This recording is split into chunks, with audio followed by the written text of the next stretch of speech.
ತಡ್ಕೊಳ್ತಾ ಇದ್ರು. ಇವತ್ತು ಹಾಗೂ ಹಂತಕ್ಕೆ ಬಂದಿರ್ತಾ ಇದೆ. ಇನ್ನೊಂದು SIT ನೇಮಿಸೋ ಅವಶ್ಯಕತೆ ಇಲ್ಲ. ಇದು SIT ಅದನ್ನೆಲ್ಲ ಮಾಡುವಂಥ ಸ್ಥಿತಿಗೆ ಬಂದು ಅನಿವಾರ್ಯ ನಿಲ್ಲುವಂಥ ಪ್ರಸಂಗ ಬರ್ಲಿಕ್ಕತ್ತದ. ಯಾಕಂದರೆ ಎಲ್ಲಕ್ಕಿಂತ ದೊಡ್ಡದು ಯಾವಪ್ಪ ಸತ್ಯ. ಇದರಿಂದವ್ರು ಯಾರನ್ನು ಹುಡುಕ್ತಿರುವಂಥ ಕೆಲಸವನ್ನು ಇವತ್ತು SITಗೆ ಒದಗಿಸಿದಾರೆ. ಅದನ್ನು ಮೂಮೆಂಟ್ ಜೋರು ಮಾಡ್ತಾಯಿದ್ದಾರೆ. ಅಲ್ಲಿ SIT ತನ್ನ ಕೆಲಸವನ್ನು ಮಾಡ್ತಾಯಿದೆ. ಅದೇ ಕಾರಣಕ್ಕೆ ಅದು ತನ್ನ ದಿಶಾಬಲಾಗಬಾರ್ದು, ಸತ್ಯವನ್ನು ಹುಡುಕಿದ್ ಬಿಟ್ಟು ಮತ್ತೆಲ್ಲಿ ಹೋಗಬಾರ್ದು, ಇನ್ನೊಬ್ಬರು ಪರ ನಿಲ್ಲಬಾರ್ದು ಅನ್ನೋ ದಿಶೆಯಲ್ಲೇ ಹೊರಗೆ ಇದ್ಕೊಂಡು ಮೂಮೆಂಟು ಸಹಿತ ಮಾಡ್ತಾ ಇದ್ದಾರೆ. ಇದು ಸರಿಯಾಗಿ ಇದೇ ದಿಶೆಯಲ್ಲಿ ಹೋಗ್ಬೇಕು, ಹೀಗೆ ಹೋಗ್ಬೇಕು ಅಂತೇಳಿ ಅದರಲ್ಲಿ ಸಾಕಷ್ಟು ಯಶಸ್ವಿನೂ ಆಗಿದ್ದಾರೆ ಅನ್ನೋದ್ರಲ್ಲಿ ಎರಡು ಮಾತಿಲ್ಲ. ಹೀಗಾಗಿ ಈ ಒಂದು ಧರ್ಮಸ್ಥಳದ ತನಿಖೆ SIT ಸರಿಯಾದ ದಿಕ್ಕಿನಲ್ಲಿ ಹೋಗೋದಕ್ಕೆ ಈ ಹೋರಾಟಗಾರರ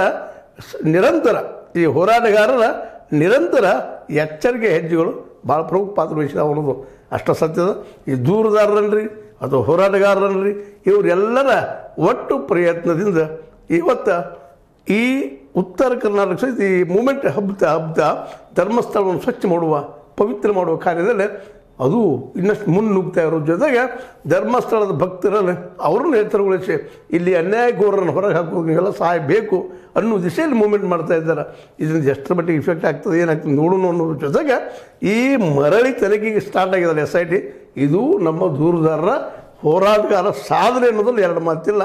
ಎಲ್ಲ ದಿಶೆಯಲ್ಲಿ ಇಲ್ಲಿ ನಡೆದ ಅನ್ಯಾಯಗಳಿಗೆ ಯಾರು ಹೊಣೆಗಾರರು ಅನ್ನುವಂಥ ದಿನಗಳು ನಾವು ಸಮೀಪದಲ್ಲಿ ನೋಡ್ತೀವಿ ಅನ್ನುವಂಥ ಭರವಸೆ ಮೂಡ್ತಾ ಇದೆ. ಎಷ್ಟೋ ಈ ಒಂದು ನಮ್ಮ SIT ದೂರದಾರನ ಹಿಡೀಲಿ, ಹೋರಾಟಗಾರನ ಹಿಡೀಲಿ, ಎನ್ಕ್ವೈರಿ ಮಾಡಲಿ, ಯಾವಾಗ ಬರ್ತದೆ ಮೇನ್ ಯಾರ ಮೇಲೆ ಆರೋಪದ ಅವ್ರದ್ದು ಅದನ್ನು ಸಹಿತ ನೋಡ್ತಾ ಇದ್ದಾರೆ. ಮೋಸ್ಟ್ಲಿ